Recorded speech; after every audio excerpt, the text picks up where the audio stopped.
We are so quick. You can see how funny Nigeria has become.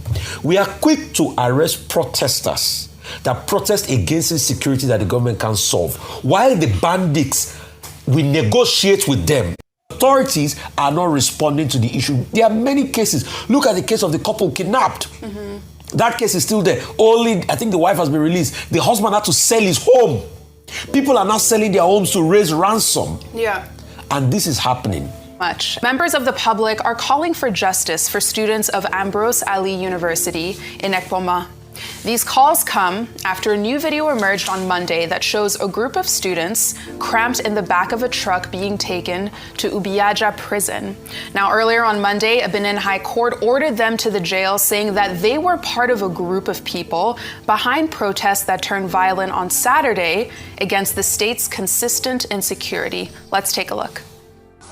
Asiwaju, President of Nigeria.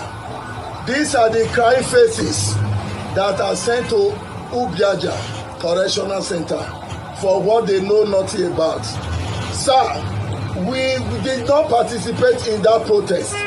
The people that participated in that protest, they are in their houses. They are walking freely on the streets and nothing happened to them. Sir, we are begging you. We are being punished for what we know nothing about. Sir, we are your children. We are your children, sir. Please, have mercy on us. Now, authorities were said to have arrested these students from their dorms or their hostels while they were sleeping around 3 a.m. early on Sunday morning. A lot of the students who were arrested say they weren't even involved with the protests. But then, overnight, Edo State Police released their own statement emphasizing that no peaceful protester was arrested. In their post on X, they say that 52 people suspected to have participated in violent acts of vandalism, assault, causing disorder, and undermining public safety were arrested. The arrested hoodlums also allegedly forcibly entered the palace of His Royal Highness Anthony Ehizioge Abumere, assaulting him and his wife while they destroyed his property. Contrary to claims circulating on social media, the police guarantees that no peaceful protester was arrested, but were rather charged to go home and maintain the peace. But meanwhile, Governor Monday Okpebholo, in his own post on his X profile on Monday, said the safety of Edo people is his #1 priority. He stated that he hears the voices of the people, that he's committed to taking decisive action, and that he will not relent until safety is fully restored.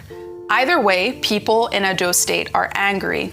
One layer of it is due to the insecurity and the abductions, and now we have a second layer, which is because of how Ambrose Ali University students are being treated. And Dr. Abati, I'll come to you on this. I mean, a lot going on in Edo State, and now there's so much public uproar because of this video regarding, the students. Okay, very briefly. Yesterday, you brought a story, a video about a man, I think, who was kidnapped as he was entering his house. And there have been reports of, all kinds of kidnapping incidents in Edo State, on the basis of which people living in the Ekpoma area decided to protest. Now, every citizen is entitled to state protection. Every citizen is entitled to security. We have seen the exasperation on the part of average citizens of Nigeria, reacting against the fact that life has become very short. Nobody is safe. Even if you are sleeping in your home, you could be kidnapped. And it affects all categories of citizens. So the main issue here is insecurity in Edo State. Now, these students were arrested, in the early hours of the day on the grounds that, they were guilty of malicious damage and also armed robbery. And the students, their main defense is that, one, they are not even involved in the protest. That if any protest occurred, that protest was hijacked by hoodlums. And it was, these hoodlums who were responsible for whatever damage and acts of violence that may have attended the protest. The third point is that protest is a legitimate right under the Constitution. The people have the right to express themselves as long as they are not violent. But here in this case, these students were rounded up and taken to the court, and the court has now remanded them in prison. Ubiaja Correctional Center, you called it. We can only demand a number of things. One, that there must be fair hearing. Two, they are entitled to bail. That should also be granted. They should not become awaiting trial persons in whatever correctional center that they have been detained at. And of course, their right to defense must also be respected. Yeah. Understandably, the parents are unhappy, they are grieved. You could see the family members there, also lamenting. But what is important is that this kind of situation is preventable. And it is for government to play its part of making sure that this country is safe for everybody, as President Tinubu has promised again and again. Nobody should have to go and, protest on the street or be accused of malicious damage or acts of violence just because people do not feel safe. That is the major point. We all need to be safe. Whether we are in Ogidi or we are in Abeokuta, or where is that your village? Odogbolu? Standard. Odogbolu. This Everyone is the point. should feel safe. Yes. You don't have a village? Oh, yes, I do. Odupani. Odupani, whether it's in Odupani.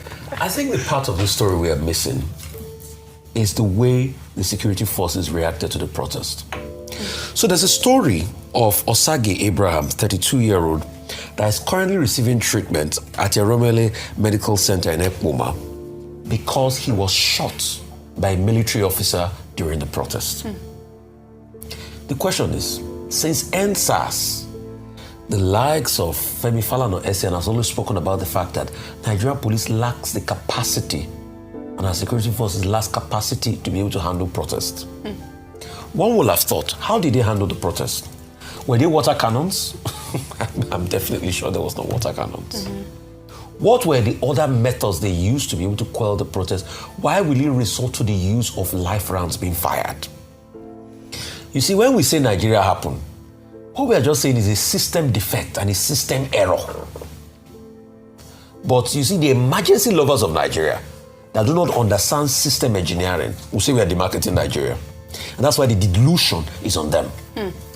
Why is it that most protests we have in the first place results in this? Secondly, what are they protesting for? Insecurity. I have crisscrossed that area from Irua to Ubiaja to up the way to Ikeke. Across that axis. And there's massive level of insecurity. I used to travel around that area before. Today, I can't try it again without police escort. Not just 1 or 2 or 3 vans of police. It's not today they've been protesting around that Obiaja, Ekpoma, Irua area. In fact, women have come out to protest. When the governor got in there, there were protests. They've been protests, but till today, they've not been able to find a solution. The question you should ask is, why is it that the police does not respond on time to bring people that are kidnapped back home? You saw the story of the video of the man that was kidnapped in his home. Why has the police not made effort? Why has the military not made efforts? We are so quick. You can see how funny Nigeria has become.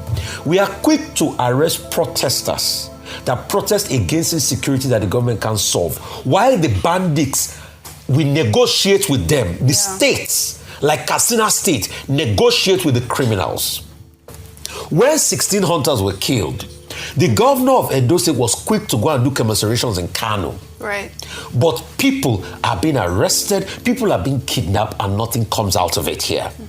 So it's a consistent effort, and you cannot ensure, and you cannot tell the people not to pray, because they will still protest more, and the students of Ekpoma will still protest more, except that level of insecurity stop. But it's not stopping anytime soon, because the authorities are not responding to the issue. There are many cases. Look at the case of the couple kidnapped. That case is still there. Only, I think the wife has been released. The husband had to sell his home. People are now selling their homes to raise ransom. Yeah. And this is happening